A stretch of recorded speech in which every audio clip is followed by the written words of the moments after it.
It didn't take long to find the source of the rumbling, because it was right outside the library doors.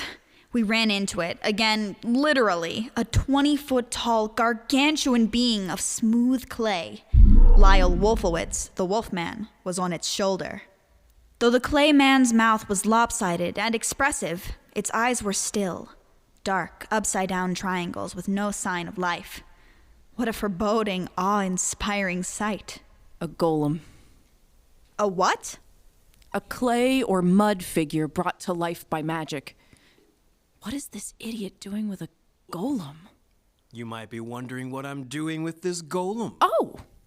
Wow, I feel so seen. Yes we are. Have you already forgotten, Zabel? Yeah, I have. 10 years ago, my father, your mother, they ventured out into the forest because they sensed a dark threat. Oh, yeah, that happened. My father never returned! Lyall, it was a tragic accident.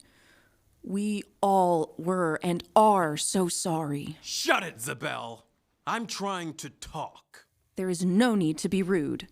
If we were rude over every mystical calamity, our civilization would... Can we all calm down? Let's all take a deep breath. Zombie, shut up and let me talk! My father was killed by his kind. My kind? Humans. Yeah, we do that a lot. To pretty much every species. Sorry. No. You don't get to say sorry. You can't just kill someone and say you're sorry. My father was killed by a self-proclaimed monster hunter who ran away after, like a coward. And somehow, Rohesia Hawthorne came back totally unharmed. Lyall, I understand how much that must hurt. My mother died only a year after that, and You have no idea what it's like to lose someone at the hands of a human!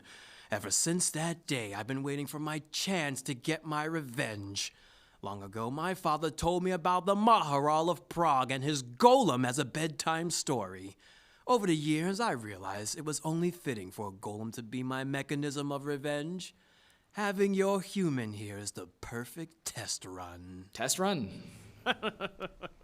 First I'll kill him, then I'll wipe the stain of humanity off the face of the earth, starting with sweet gum. Oh no, not the cultural center Sweet Gum. What a tragedy that would be. Sweet Gum didn't do anything to you. There are a lot of innocent humans in that town. Like my mother. That hunter didn't care if anybody got hurt when he went after my father. He just wanted to kill a wolfman, any wolfman, so I'll do the same right back. If some innocent people get killed, so what? The golem's going to smash us. Quick, scatter! We need to get to Elsa's. The golem moved slow enough that it wasn't too difficult to outmaneuver him.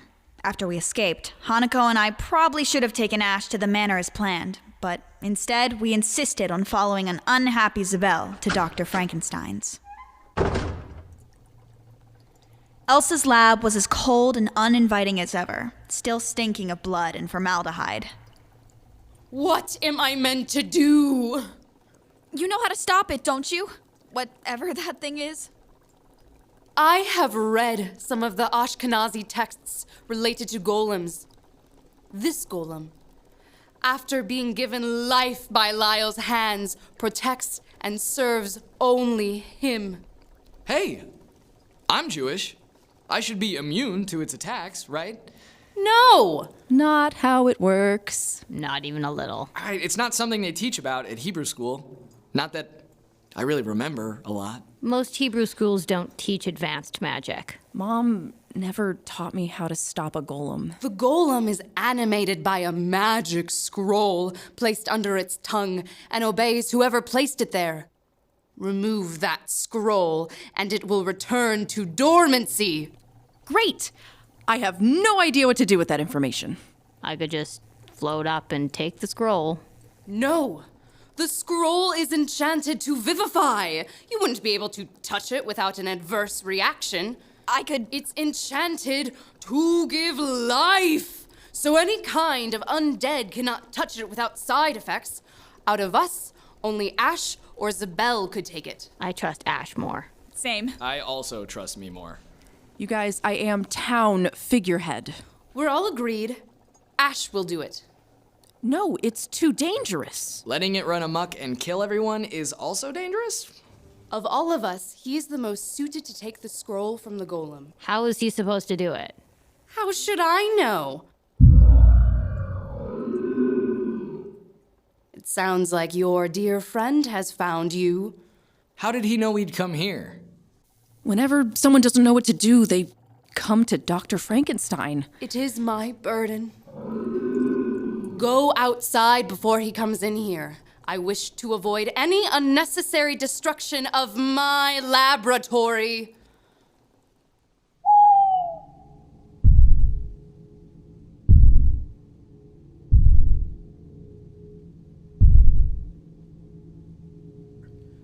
Come out, wherever you are! Dr. Frankenstein stayed inside while we went, and if I do say so myself, bravely outside to face Lyall and his golem. We formed a wall between Lyall and Ash, Lyall staring down at us with a twisted smile on his face and savage look in his eye. Hanako, can you get me up to its mouth? Yeah, I'm able to touch physical objects and people. And fly, no big deal or anything. What's the plan? Trust me, I'll know what to do. I won't agree to anything if I don't know what I'm agreeing to. I'll grab it. Like I did when my old dog would eat something he wasn't supposed to. I'd grab his muzzle and force his mouth open. That's your plan? Yes. Just pry his mouth open? It's not a great plan. Just trust me.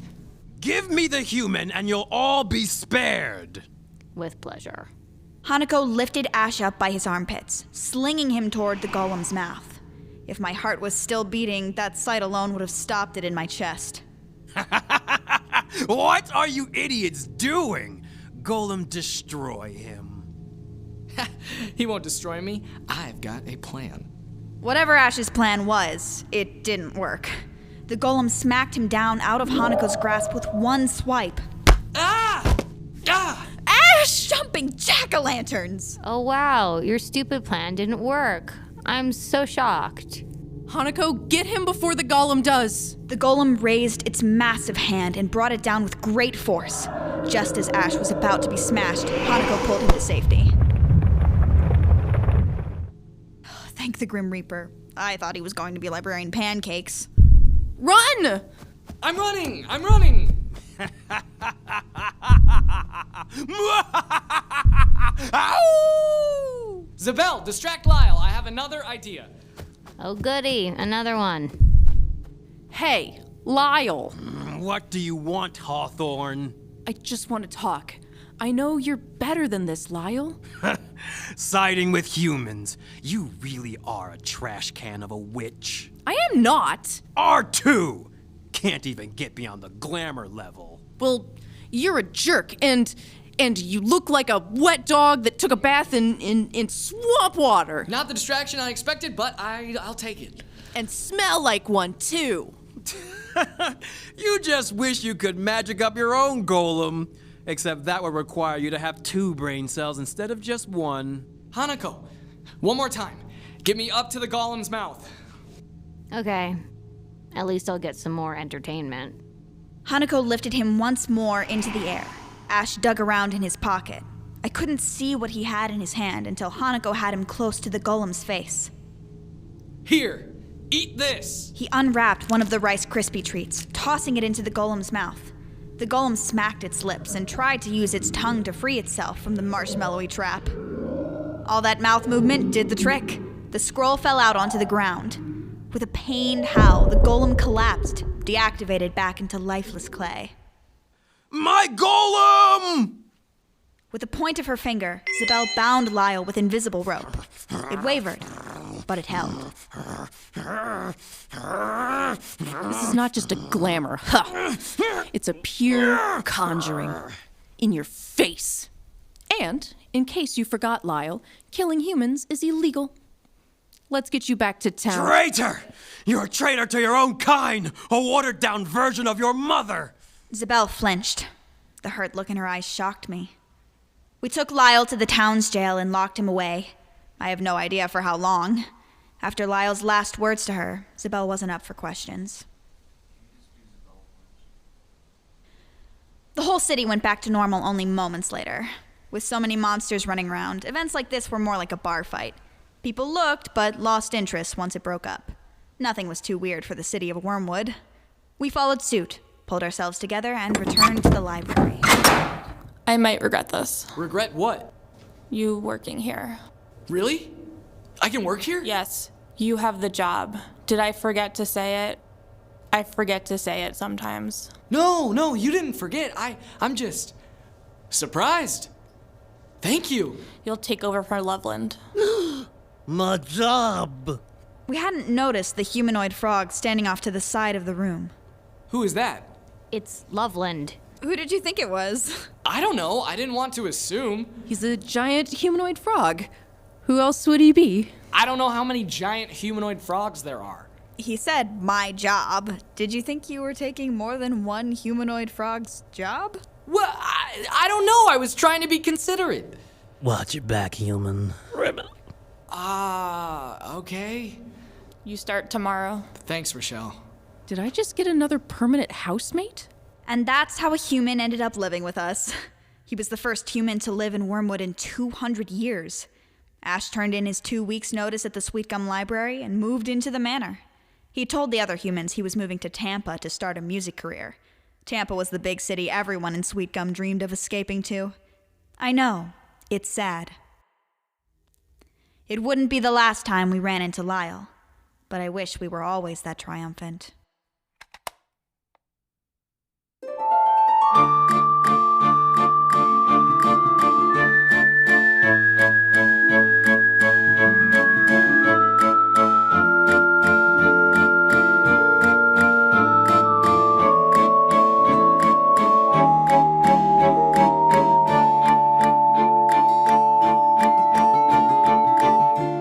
This has been Georgie Romero is Done For, created by Kat Walker-Shea, co-written and co-directed by Kat Walker-Shea and Rachel Greenberg, produced by Rachel Greenberg, Sox Whitmore, and Kat Walker-Shea. Music composed by Evan Johnson. Sound designed by Elliot Yoakum. Recording engineering by Evan Johnson and Elliot Yoakum. Georgie Romero, voiced by Sox Whitmore. Zabel Hawthorne, voiced by Kat Walker-Shea. Hanako Kanagawa, voiced by Jade Robinson. Ash Ramus, voiced by Caleb Feitzum. Elsa Frankenstein, voiced by Mary Pumper. Rochelle, voiced by Rachel Greenberg. Lyall Wolfowitz and Loveland Frog, voiced by BK Dawson. This show is funded solely by our creativity. Please support us by leaving us a review and rating our show on iTunes or Podchaser. Until next time, this has been Georgie Romero is Done For.